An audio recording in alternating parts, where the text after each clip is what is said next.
Hello, everyone. Welcome to the Kerrville Weekly News Roundup.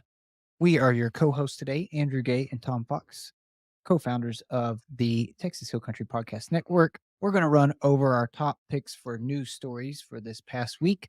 Thank you for joining us. And as always, I believe Tom will do the honors and kick us off. Sure, Andrew. Thanks a lot. The first thing I'd like to talk about is the Upper Guadalupe River Authority, the UGRA.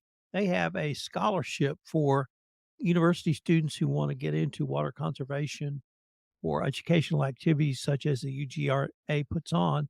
And they've opened up the scholarship opportunities. You need to apply by March 15th. We're going to put the link to it in the show notes. But if you're an engineer, if you're in natural sciences, if you're a chemist, this would be a great opportunity for you to get some serious scholarship money if water conservation is your passion or even an interest. The second story I'd like to bring up is probably something I should have talked about before, or we should have, Andrew, and it's former teacher and historian Clifton Fifer taught in Kerrville for about 30 years. In high school, he taught history. He was a track coach, basketball, football coach, and he is a historian par excellence. He specializes in the Buffalo Soldiers, and he's an African American. And he goes around the state of Texas and Kerrville giving history lessons on the Buffalo Soldiers. He can also talk about the history of Kerrville. He can talk about Native Americans. He can talk about the Texas Revolution. He is just a living historian. He's a great treasure in this town. If you've never seen Clinton, I would urge you the next time he presents. He was recently at the local library, the Holtzworth. He had over 40 people that he entertained talking about the Buffalo Soldiers. They're a unique part of American history. They actually were headquartered, amazingly enough, in the state of Texas at Fort Davis was their headquarters when there was a Buffalo Soldier. So, if you ever have a chance to see Clinton Fifer, I urge you to do. And I wanted to shout out to him for all he does for history. What about you, Andrew? Thanks, Tom. Yeah, so back to the UGRA. So I had a mention of the UGRA. We're all about our Guadalupe River here in Kerr County. And for those of you that don't know, the spring-fed headwaters of Guadalupe River start right here in the upper western part of Kerr County. So they have, in spirit of trying to keep our Guadalupe River and headwaters clean, they have an annual trash pickup. They just announced earlier this week their annual trash pickup will be July 27th, and I believe that's a Saturday. They usually do it on a weekend, and it starts at 8 a.m.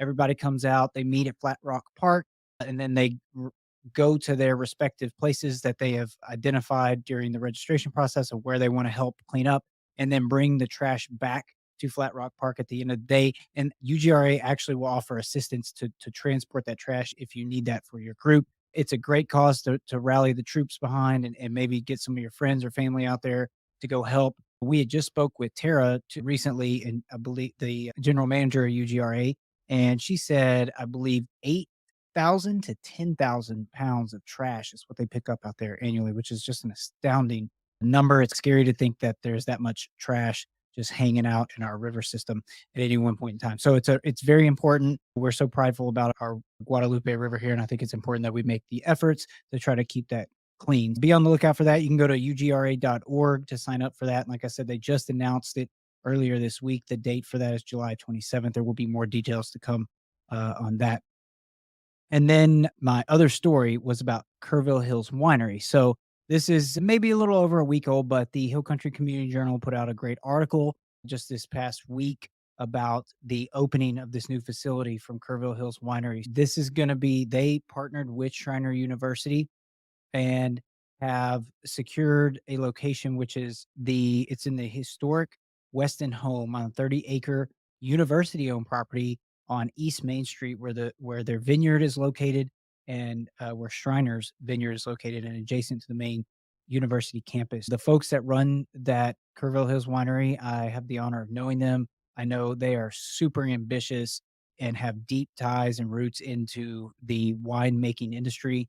And John, the main guy, helps do more than just run a vineyard and a winery. He's involved in doing things like an incubator environment, and that he runs for people that aspire to open new wineries. So he's an educator in that respect, but just fantastic people. And I'm really excited to see how that project takes off for them. It's only in their first week. Like I said, the article from the Hill Country Community Journal just came out this past week. They just did, I don't know if it was like a soft opening or something this past weekend, but they had a great turnout. And I think that partnership with between them and Shriner University is really going to pay off for them, but also for our communities. I wanted to pay a tribute to a good friend of mine who passed away Monday, John Aceti. John Aceti was 93 years old. He lived as life a full of life as anyone I've ever met. He had 3 distinct professional careers. He was a teacher and school administrator in his first career. His second career, he traveled the world with his wife on behalf of Rotary and the U.S. Department of State, or excuse me, of Education, helping local communities set up schools and school districts. And his third career, which he started at age 77, he became an author. I met him in that career. He was 92 when I met him. He just published his 7th book, and I interviewed him for his book. It was on business leaders of Kerrville. We got to be friends. Through that friendship, I convinced him. I didn't convince him. I pushed him to do his autobiography. We did an award-winning podcast series on it, and he wrote his autobiography. And so I got to know John quite well.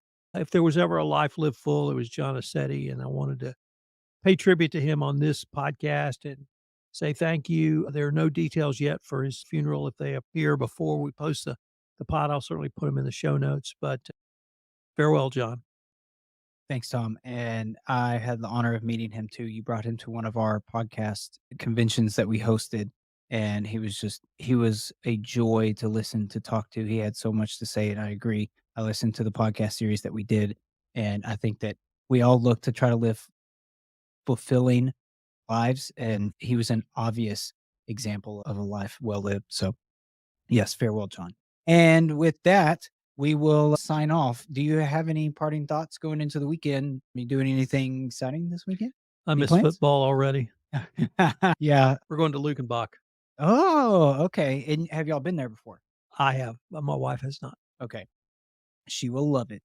She will love it. I think anybody that has not had the joy of going out there, they go out there the first time and they just think it's the coolest thing ever. The little post office and all the little different sections that they have laid out there as if it really is this little town is just it's a cool spot. So anyway.